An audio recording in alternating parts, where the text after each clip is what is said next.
morning because it's not that we start recording from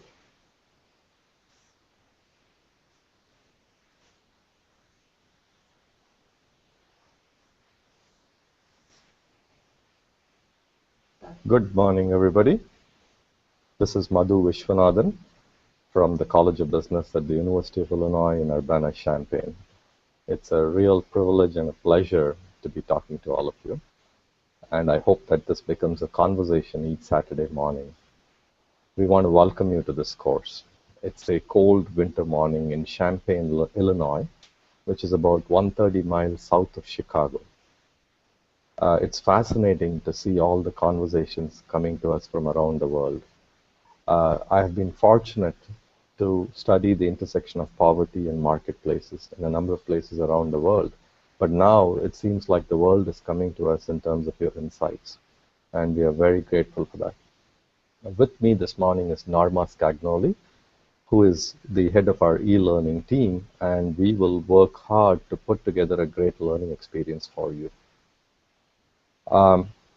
I want to use this forum to cover some issues, and from next week to have questions from a selected panel of participants as well.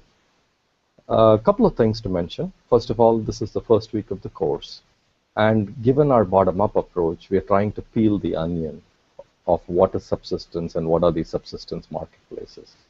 We want to go beyond words. We want to go beyond words like social networks and social capital and really try to peel the onion in terms of how people think because of low literacy and how they feel and so on. And you will continue to do that over the next few weeks. This is the part of the course which is on understanding subsistence marketplaces. A number of issues in the discussion. Our team analyzes these discussions, and I try to skim it as well to get a sense of what is going on. We try to participate here and there, but you can understand that there's a large volume of discussion. So we don't want to miss anything.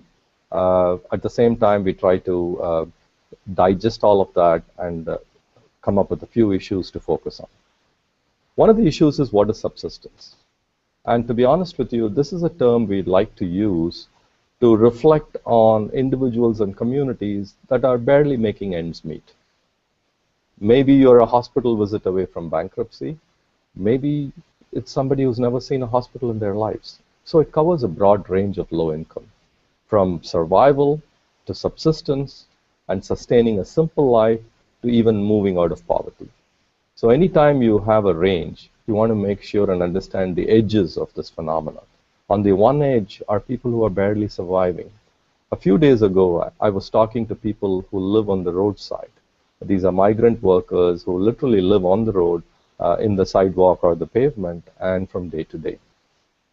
On the other end of the continuum are people coming out of poverty in large numbers in emerging economies like China and India. The way we approach this term in terms of what it means, subsistence, is very local. We try to look at differences between urban settings, semi-urban settings, and rural settings and specific geographies we are in terms of what it takes to barely make ends meet, what it makes to lead a simple life, and so on. I also want to point out that there is progress. So subsistence 20, 30 years ago in one setting, in an urban setting, may have been a kerosene stove. Today it may be a gas stove. And so there is progress as well. And we want to cover the entire range. We want to cover, as I said, urban, semi-urban, rural, tribal communities, a variety of different people living in poverty, and making it day to day. Now, each context is different and challenging in its own way. Each context of poverty is different.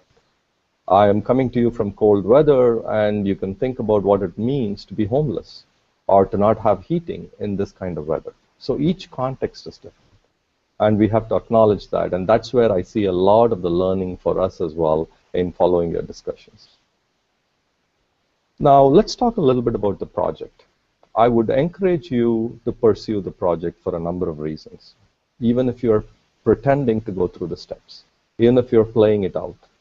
First of all, in this 24/7 world that we live in, you are bringing a lot of effort into this course.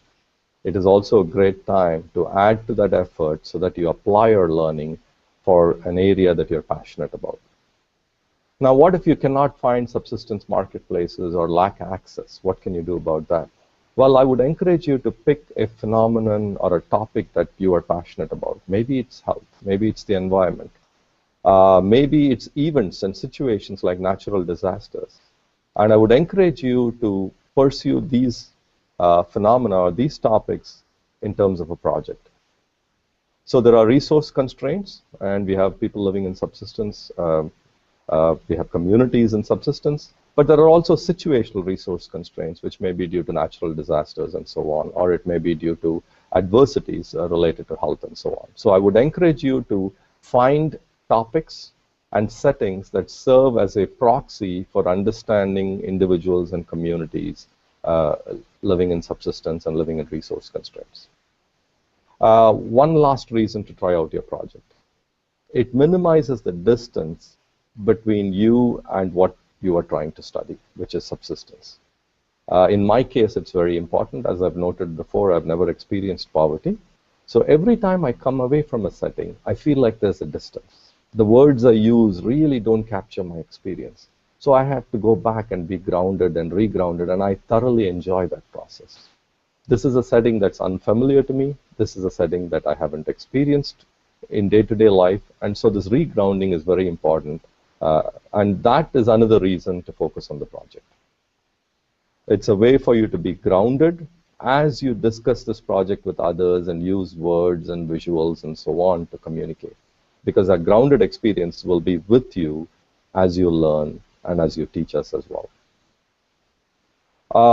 Finally, I want to say that with your project, we are finding ways for you to work in teams as well that are across geographies. And Norma will talk a little bit more about that, and we will make sure that there are announcements and demos so that you can explore doing a project that's across different geographies with course mates who are in different parts of the world.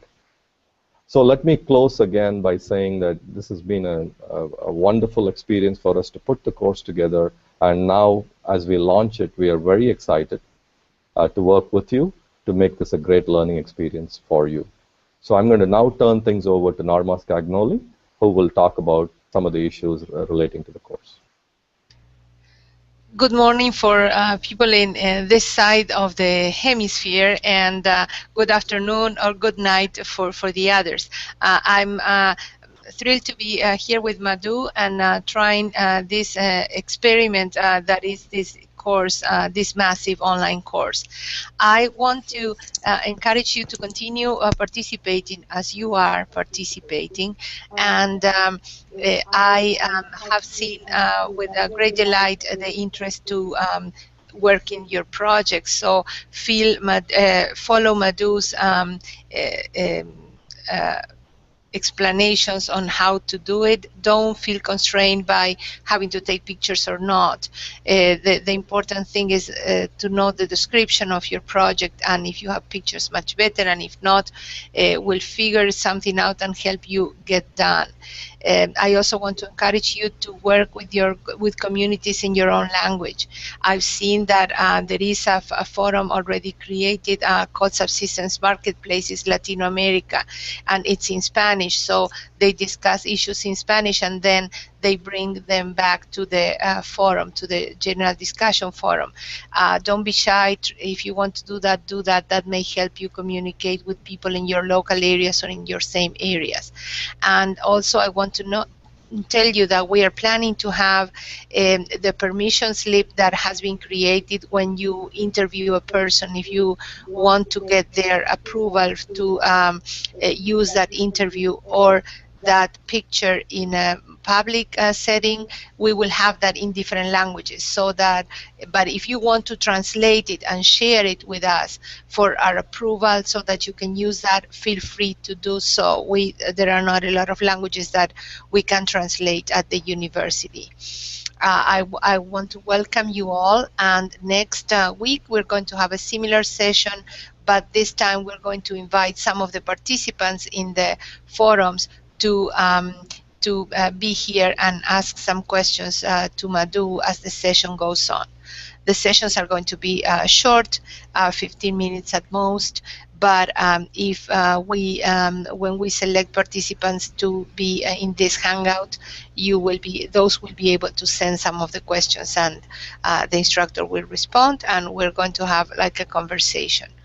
I hope to. I'm looking forward to continue reading your posts this week, and I think that's it for today, Madhu. I don't know if there's something else to add.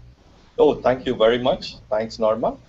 We will say goodbye at this point, and we really look forward to seeing you next week. Thank you so much.